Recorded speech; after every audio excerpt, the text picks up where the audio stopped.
Oke, perkenalkan nama saya Daniel Basdo dengan NIM 6723. Nah, di sini saya akan menjelaskan beberapa pertanyaan ya dalam dataset kita, yaitu dari kelompok 7 yang nanti juga akan dijelaskan oleh teman-teman saya. Oke, kita akan langsung saja. Nah, data yang kita ambil adalah dari studi kasus liver disorder dataset. Nah, dataset ini tuh berisi data hasil tes darah dari 345 pasien laki-laki di BUPA Medical Research Inggris ya. Nah, setiap entry merekam nilai 5 parameter enzim hati, yaitu MCV, ALCOS, SGPT, SGOT, dan gamma GT, serta konsumsi alkohol drinks. Data ini bertujuan untuk mengidentifikasi apakah seseorang berisiko mengalami gangguan liver itu khususnya akibat konsumsi alkohol berlebih gitu. Apakah ini gara-gara alkohol atau bukan gitu kan, relevansinya terhadap beberapa fitur dari parameter enzim hati ini dengan drinks gitu kan, apakah ngaruh gitu kan. Nah, kita akan langsung saja ke pertanyaan pertama. Nah, pertanyaan pertama adalah bagaimana distribusi masing-masing fitur MCV, ALCOS, SGPT, SGD, gamma GT, dan drinks pada seluruh data. Nah, di sini kita dapat membuat sebuah data yaitu dari semua fitur tersebut ya. Di sini ada MCV, ALCOS, SGPT, SGOT, gamma, dan drinks ya. Nah, dari sini kita bisa ngeliat ya bahwa ini tuh cenderung agak ke kiri ya datanya ya. Nah, dari situ kita bisa menyimpulkan ya bahwa deskripsi fitur menunjukkan pola yang skewet atau condong ke kiri, khususnya pada fitur ALCOS, SGPT, SGOT yang kita lihat kan ini, dan gamma GT bahwa ini tuh condong kiri gitu kan. Nah, kenapa kok? Artinya apa gitu kan? Nah, hal ini mengindikasi bahwa sebagian besar pasien memiliki nilai enzim liver yang normal, tapi terdapat sekelompok kecil pasien dengan nilai yang jauh lebih tinggi, outlier. Nah, outlier ini dapat mencerminkan kondisi liver yang sudah parah atau abnormalitas signifikan. Selain itu, distribusi konsumsi alkohol, yaitu drinks, juga menunjukkan pola serupa. Dengan sebagian besar, pasien memiliki konsumsi alkohol rendah, tetapi beberapa pasien memiliki konsumsi yang sangat tinggi. Nah, distribusi ini penting untuk memahami karakteristik data sebelum melakukan analisis lebih jauh, seperti normalisasi atau penanganan outlier. Nah, pertanyaan dua adalah, apakah terdapat korelasi yang kuat antara fitur-fitur tertentu dengan label gangguan liver? Nah, ini adalah proses pembuatan data dari korelasinya ya, bukan proses, hasil dari datanya ya. Nah, kita lihat kan ini relevansinya antara ALCOS dan sebagainya. Nah, dari data ini kita bisa membuat sebuah insight, yaitu korelasi antara fitur dan label menunjukkan bahwa enzim liver seperti gamma GT, SGPT, dan SGOT memiliki hubungan positif yang signifikan dengan label gangguan liver. Artinya, semakin tinggi nilai enzim-enzim tersebut, semakin besar kemungkinan pasien mengalami gangguan liver. Korelasi antara fitur enzim liver juga kuat, misalnya antara SGPT dan SGOT, yang dapat dijelaskan oleh hubungan biologis antar enzim dalam mendeteksi kerusakan liver. Nah, pemahaman terhadap korelasi ini membantu mengidentifikasi fitur-fitur kunci yang relevan untuk klasifikasi atau prediksi gangguan liver. Nah, pertanyaan 3, apakah terdapat outlier pada fitur-fitur utama dan bagaimana pengaruhnya terhadap label? Nah, dari sini kita akan membuat sebuah label box plot ya. Nah, kita buatkan setiap fiturnya di sini kan. Nah, yang berkaitan dengan liver disorder. Jadi untuk drinks kita pisahkan karena ini yang terkait dengan liver disorder. Nah, dari ini kita bisa menyimpulkan bahwa analisis block plot menunjukkan bahwa fitur enzim liver seperti gamma GT memiliki banyak outlier. Nah, terutama pada pasien dengan gangguan liver. Outlier ini mencerminkan variasi yang luas dalam tingkat keparahan kondisi liver, mulai dari pasien dengan kerusakan liver ringan hingga kerusakan yang parah. Nah, menariknya, outlier lebih sering ditemukan pada pasien dengan gangguan liver daripada pasien tanpa gangguan. Ini menegaskan bahwa nilai-nilai ekstrim pada tes darah seringkali menjadi indikator penting kondisi liver yang tidak normal. Nah, pertanyaan keempat adalah bagaimana perbedaan statistik deskriptif, yaitu mean, median, STD, min, max, fitur-fitur antara pasien dengan gangguan liver dan tanpa gangguan liver. Nah, kita di sini membuat sebuah data yaitu yang isinya adalah dua variabel. Yang pertama tidak gangguan dan gangguan. Nah, di sini ada rata-rata dari setiap nilai faktornya ya per kelas gitu kan.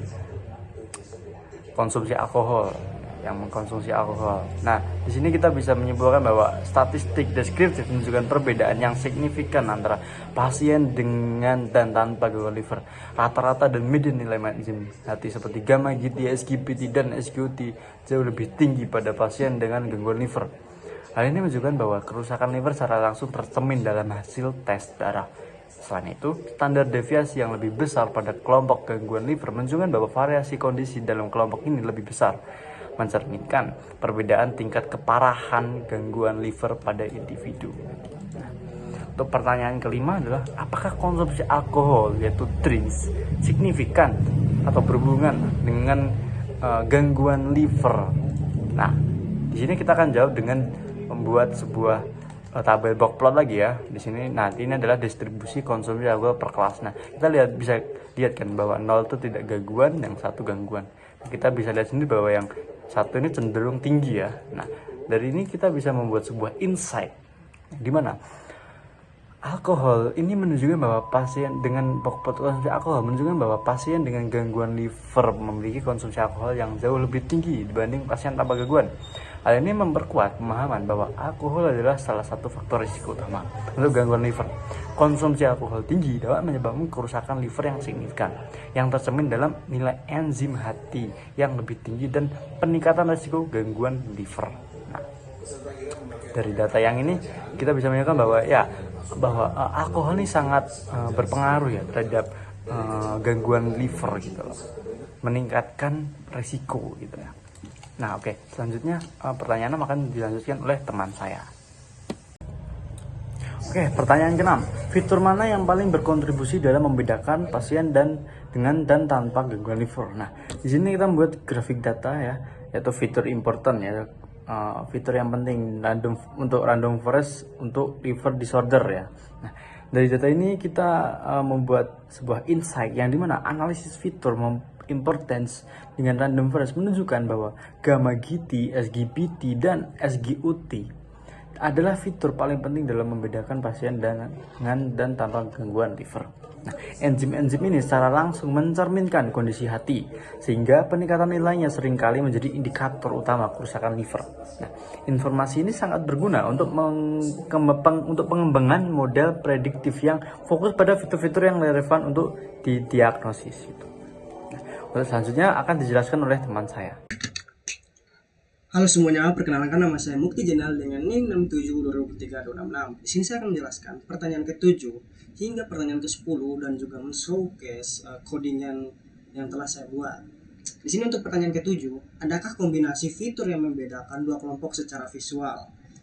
Nah, grafik data yang telah dihasilkan oleh codingan Python sendiri menggunakan PCA 2D plot liver disorder, di mana label 0 dan label 1 untuk mengindikasikan bahwa dengan orang yang dengan mewakili orang yang dengan gangguan liver dan juga yang tidak dengan gangguan liver, di mana 0 untuk orang yang gangguan dan 1 untuk orang yang tidak gangguan, di mana seperti yang terlihat mereka sangat terdistribusi di pola 0 hingga min 20 dan 0 hingga 20. Nah, itu dan juga overlap seperti ini ya, jadi overlap. Dari hal tersebut, insight apa yang kami temukan dari data? Analisis PCA atau Principal Component Analysis menunjukkan bahwa kombinasi fitur-fitur enzim hati mampu memisahkan dua kelompok pasien dengan dan yang tanpa gangguan liver tadi. Nah, scatter plot PCA menunjukkan klaster yang cukup terpisah, meskipun terdapat beberapa overlap yang seperti yang saya tunjukkan, tetapi ini menunjukkan bahwa fitur-fitur enzim hati memiliki potensi yang baik digunakan dalam klasifikasi karena mereka sangat terdistribusi di antara 0 hingga 20 dan juga 0 hingga min 20. Tetapi mungkin memerlukan pendekatan non linear untuk meningkatkan pemisahan yang lebih spesifik. Nah, untuk pertanyaan ke-8, adakah atau apakah terdapat hubungan linear dan multilinear antar fitur? Nah, bisa terlihat pada grafik data menggunakan scatter matrix antar fitur, di mana ada MQV dan MCV lagi, dan ada outforce dan SGPT, ada SGOT dan gamma GT dengan SGOT dan SGPT, semua enzim-enzim ini. Langsung saja kita pada insight dari data.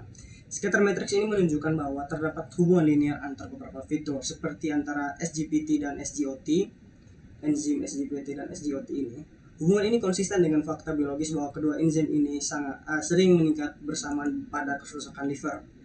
Meskipun demikian, fitur lainnya seperti JAMA GT menunjukkan hubungan yang lebih kompleks yang mungkin memerlukan pendekatan analisis lebih lanjut untuk memahami pola-pola non-linear. Nah, untuk pertanyaan ke-9 sendiri adalah, adakah pola konsumsi alkohol tertentu seperti contohnya adalah drinks lebih dari 3 unit atau indeks 3 yang mendominasi pada pasien dengan gangguan liver?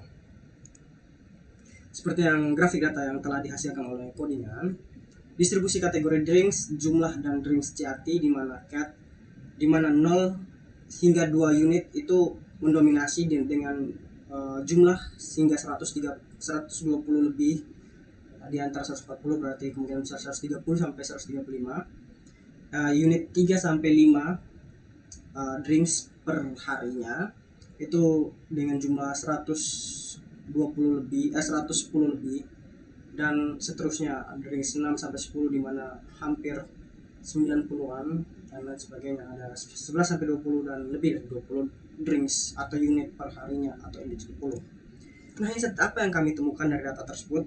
Distribusi kategori konsumsi alkohol yang menunjukkan bahwa pasien dengan konsumsi alkohol lebih dari 3 unit per harinya atau kategori high risk mendominasi kelompok gangguan liver. Sebaliknya, konsumsi alkohol rendah minus atau kurang dari 3 unit lebih umum pada pasien tanpa gangguan liver. Pola ini menegaskan bahwa konsumsi alkohol tinggi merupakan indikator resiko utama untuk gangguan liver.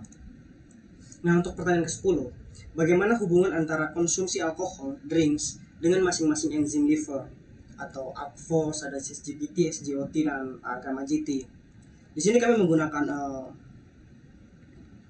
scatter plot atau pola sebar di mana drinks versus alkohol, di mana drinks unit alkohol per hari dengan ACVOS di mana sangat terkorelasi, di mana datanya menunjukkan bahwa semakin korelasinya semakin positif, artinya di mana semakin banyak drinks per unit semakin tinggi juga peningkatan pada ACVOS atau enzim ACVOS.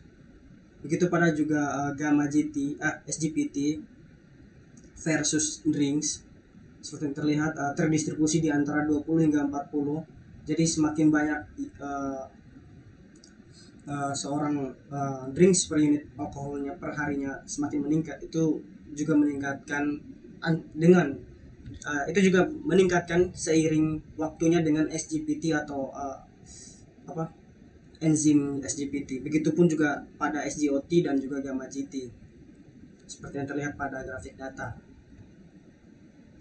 Nah, insight apa yang kami temukan dari data tersebut adalah scatter plot antara konsumsi alkohol dan nilai enzim liver menunjukkan tren positif, terutama pada gamma GT.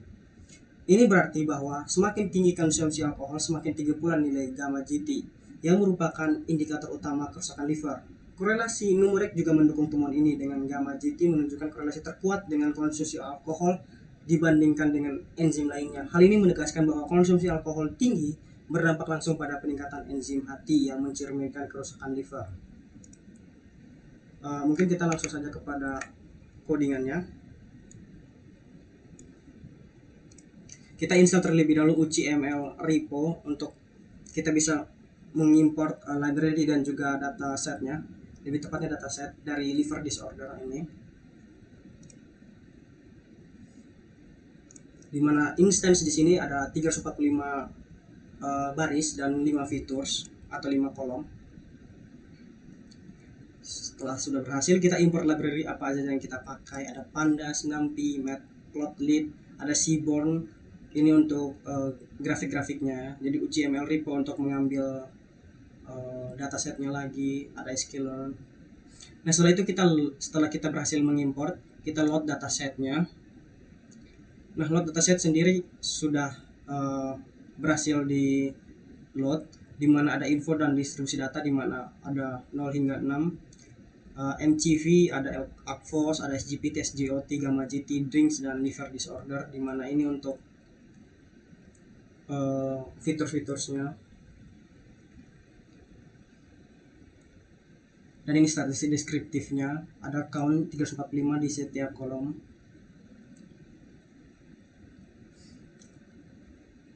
Untuk pertanyaan pertama, kodenya seperti ini. Ini apa, histogram, diagram batang histogram. Untuk pertanyaan kedua, ini heat map. Kita menggunakan heat map untuk korelasi antar fitur. Jadi misalkan MCV ini sangat terkorelasi dengan MCV. Ya, ini heat map standar di mana enzim alphos itu sangat terkorelasi sekali dengan SGPT, mungkin di luar alphos sendiri. Jadi salah satu fitur yang saling terkorelasi adalah alphos dengan SGPT, ada drinks liver disorder dengan drinks, ada drinks dengan liver disorder. Ya, jadi sangat terkorelasi di sini. Lagi di sini ya, pokoknya ini adalah ini SGOT dan SGPT di mana sangat terkorelasi. Oh, tadi ini tidak sangat terkorelasi ya.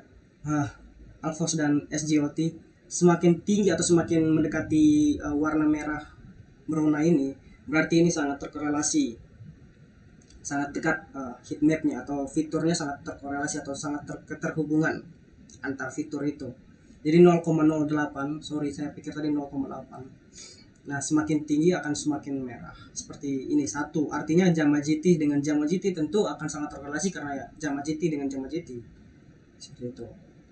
Ini korelasi fitur drinks tanpa drinks dan level binary. Korelasi setiap fitur dengan drinks. Nah, untuk menggunakan pertanyaan ketiga, kami menggunakan box plot di mana 0 dan 1. Box plot MCV per label. Jadi kita melihat box plot di antara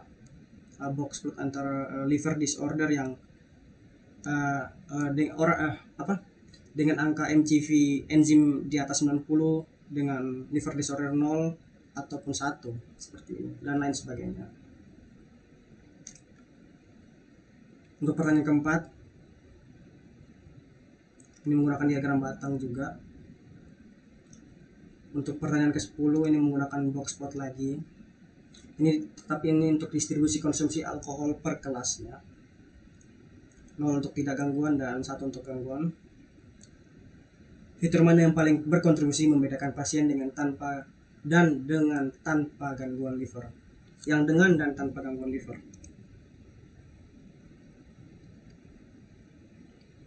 Berhasil ya. Jadi seperti yang terlihat, gamma GT itu sangat berkontribusi. Jadi jika orang memiliki enzim gamma GT yang signifikan kenaikannya atau lain sebagainya, itu berarti itu bisa mengindikasikan bahwa orang tersebut berpotensi terkena liver disorder. Ini untuk pertanyaan ke-7 yang saya jawab sebelumnya pada presentasi menggunakan PCA 2D plot. Kodenya seperti ini.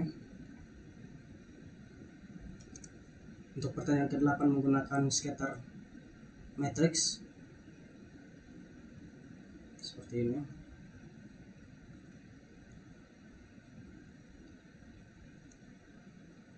Untuk pertanyaan ke-9 kami menggunakan diagram batang di mana drinks lebih dari 3 unit per hari.